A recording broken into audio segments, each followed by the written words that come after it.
What's up, my people? Ore, make it make sense. Senate President Akpabio leads Nigerian delegation to Pope Francis' funeral. You see? Once again, we suffer from misplaced priority syndrome in Nigeria. They just want to look good so the outside world, you know, they don't actually care about the people that they are supposed to serve. I have nothing against paying homage to the Pope, but why can't we put the same energy or show the same kind of care to the people that put you in office, to the people in your own country? It's okay that Nigeria is also represented, other countries are sending their people, but when we are done showing that care, showing that devotion to their abroad people, they should please show the same level of care for the people in Nigeria. How do you leave your house that is on fire to go and attend a funeral in another country? Pope Francis was 88 to almost 90. He lived a very good life. May his soul rest in peace. But do you know how many Nigerians are dying every single day because our leaders could care less? They refuse to fix the roads. People are dying every day on those roads because of accidents. They refuse to equip our hospitals. So many people are not even well diagnosed. Our doctors and nurses are leaving common electricity these people cannot provide for their own citizens. Yet they are going abroad to go and show solidarity. Like, what is that? How many times has this Senate President and his delegates visited refugee camps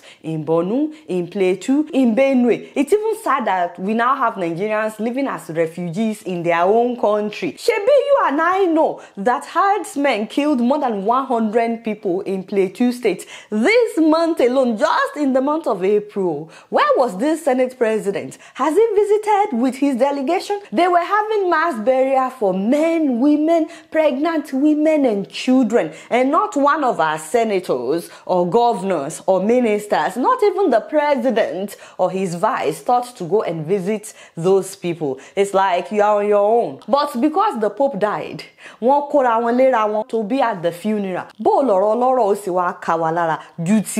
I don't understand. Make it make sense. When you are back home, you have no heart. Your surokosu, it is gone. You have no conscience. You don't care for the people. But you now fly all the way to Rome to go and look sad because an 88-year-old man died. You have no fear of God. By the way, on Easter Monday in Gombe State, Christians were marching to celebrate the significance of Jesus' resurrection. They do this every Easter Monday at different parts of the country, only for a big truck to run them over. 5 people died instantly. So many others were injured. And this is not the first time that such is happening. But as usual, they are telling us that it was an accident. They said the brake failed.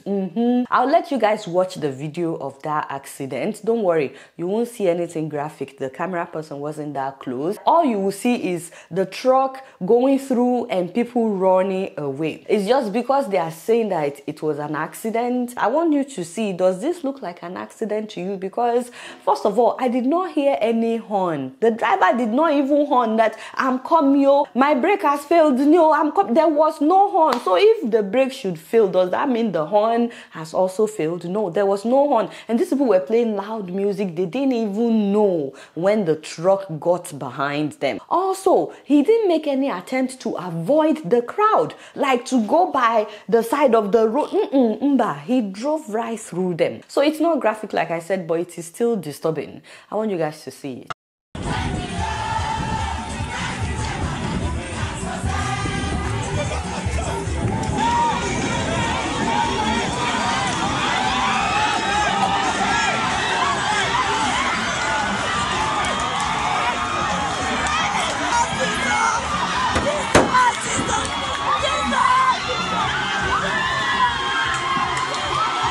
Wow.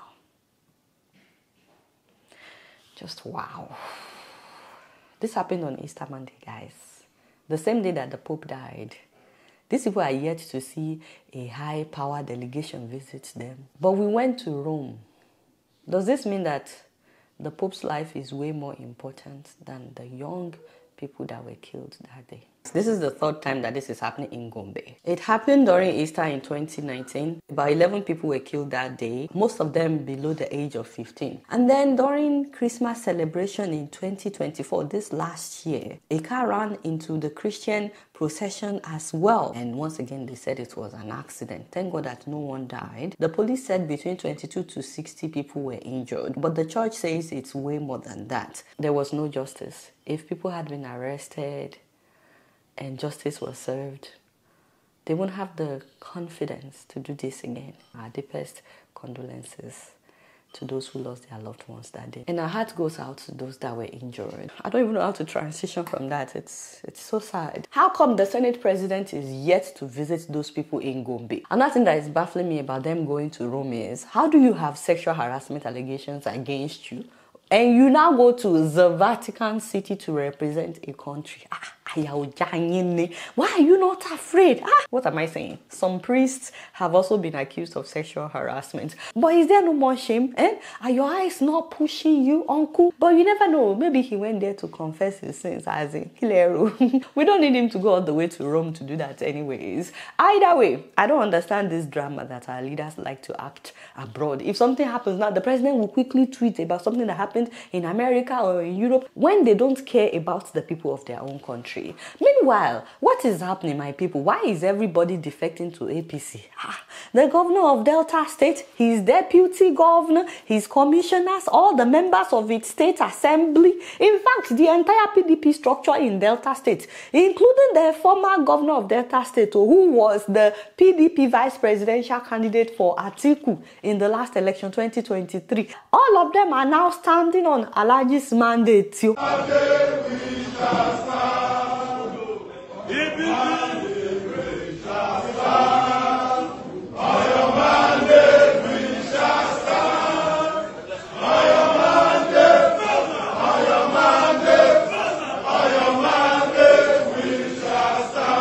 Can you imagine?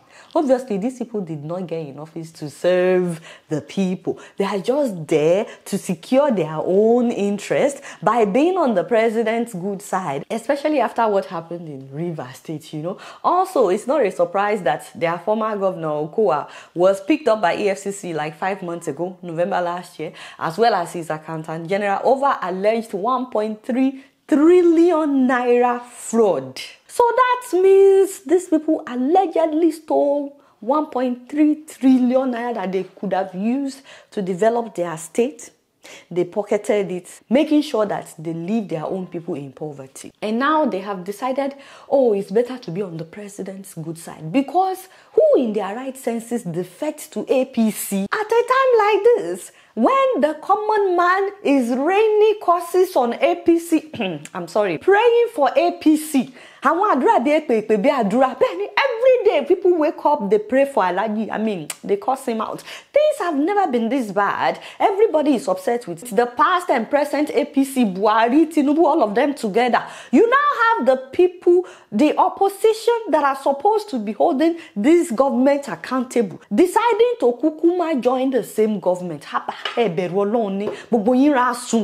you can why? So now Nigeria is gradually moving towards a one-party state. Out of 36 states, 22 are already APC. The opposition is no longer opposition. It's like gradually we are on our own. It is the people that now have to oppose, because who is going to call out the president? Who is going to call out the ruling party? Now, the sad thing is, even the president doesn't see a problem in this. And that is where I'm disappointed.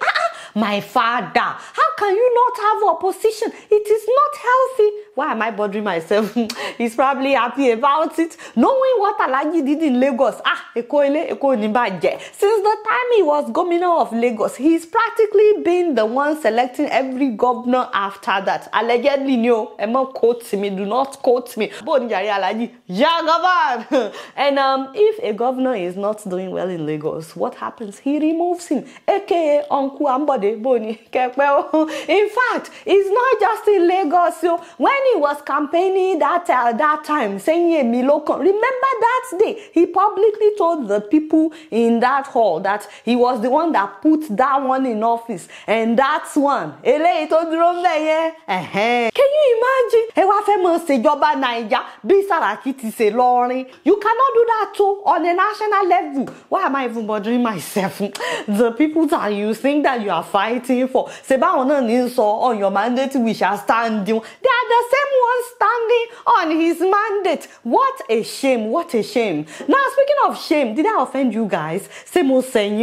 I interviewed a whole Jidanwo. And you guys did not watch the video. Haba, you want me to kneel down for you? Okay, please watch that video. The title is How I Overcame Depression, Landed at Harvard and Oxford. This man opened up, shared his struggle with depression with the whole world, and the world is not watching. I must say, bound. There were so many inspiring things from that interview. I mean, if you just look at the comments under that video, I was amazed. Even though he didn't get that many views yet, people were really inspired by him opening up and sharing his struggles and exactly what he did to come out of it. By the way, this would be really good for you if you are in another country and you're missing home, or you're feeling alone, or you feel like you've been taken out of your comfort zone and you're like, what am I doing here? What is happening here?